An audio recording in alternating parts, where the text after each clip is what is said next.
Konnichiwa everyone, I am the Gaming Otaku and welcome to Warframe Perfect Build. Now I must say that right here at the beginning of the video, I have to say it, otherwise I'm going to get shit in the comments. When I mean perfect build, I mean my opinion of what is most effective in any situation, whether it's a capture, a survival, a defense. What's most effective in all those situations. Now in the background you're going to see me actually use Volt, because the first episode here is going to be Volt and what I use for his build. But and why I use it. So in the background you're gonna see me actually put all this to use. But so I guess let's just start. Obviously, I use Energy Siphon on all my Warframes. That is the one thing I use because my playstyle, I rely mainly on my abilities. Yes, I use my guns and all that, but I use my abilities to get me out of tight situations. So next, I'm going to use Fleeting Expertise and my Streamline. I'm actually going to switch spots there. But yeah, I use Fleeting Expertise and Streamline. Now most of you be like, Tyler, why do you do that when you get rid of Power Duration? And that gets rid of Volt's second ability and his Electric Shield. Well, I do that because his second ability and I don't know the name of it off the top of my head. I probably should have checked before I recorded this. But his second ability and his Electric Shield, I don't deem them useless because yes, they're good, but they don't go with my particular playstyle. So so duration, just that's out the window. I don't need it. This build is centered mainly around shock and overload. So yeah, so this is just so I can use as the least amount of energy I can. So for spammy, pretty much to be spammy. And then obviously I have Intensify and Blind Rage for my power strength, and also due to Blind Rage is why I have both of these, so I am not just using more energy. These are pretty much to even out and increase my power efficiency by and all that.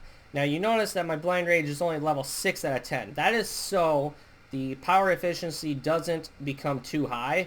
With this, on all my builds you'll see in the future that have Blind Rage on it, with it being at level 6, that is just where I need it to get the right amount of strength out of it without having too much negative power efficiency. And then I have a redirection, almost max, and there's no reason behind the fact that it's not max, it's just I haven't maxed it out yet. But a maxed redirection, definitely what you're going to want on Volt, for reasonings you're going to see in a moment. But then I have Transient Fortitude just to get that strength up more and beat down that duration, because of the fact that my build is centered more around strength rather than it is duration. Now that I just kind of noticed this, but my flow can be replaced with my Prime Flow.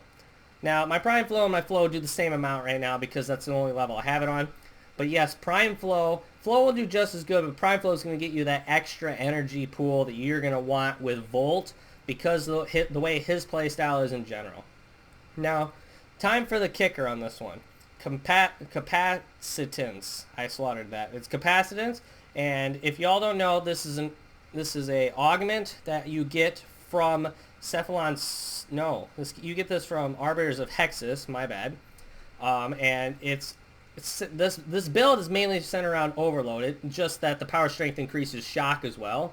But if you can't read that right now, it converts 7% of damage dealt into shields split between Volt and his allies. Well, in solo, as I'm doing in the background here, all that damage is going into my shields. It's not going into anybody else's. And due to the fact that I do 228% damage, that is a lot of shield coming in. And in the background, I'm doing a Corpus mission where there was ice. So my shield was cut in half, but you can see my shield was still high as hell. It went into the overshields and everything. And this is what makes Volt an extremely good solo character. Like, he was a good solo character in general, but he is a great one now because, in my opinion, this augment is what makes him an amazing solo character now. But, so, yeah, like I've said before, guys, this is just my opinion of the perfect build. And by perfect, obviously there's no such thing as perfect, but my definition of perfect in this sense is the most effective in any situation. In the background, it was just a survival. I didn't get footage of captures or anything like that. But I have used this build on multiple missions, defense and all that, and it is just as effective in everything else. Obviously, eventually I get overwhelmed, but for this build, I think it's just the most effective in any situation. So, yeah, so if you guys want to see more Warframe perfect builds, leave a description down, leave a leave a comment down below and tell me what Warframe you want to see next, or weapon. I'll do weapons too. Weapons are not quite as difficult because you can make them. Weapons are more your preference rather than Warframes. They're more specific. But yeah, if you want to see weapons or a different Warframe, comment down below. Leave a like on this video. And yeah, so I hope you enjoyed. And if you're not already, don't forget to subscribe.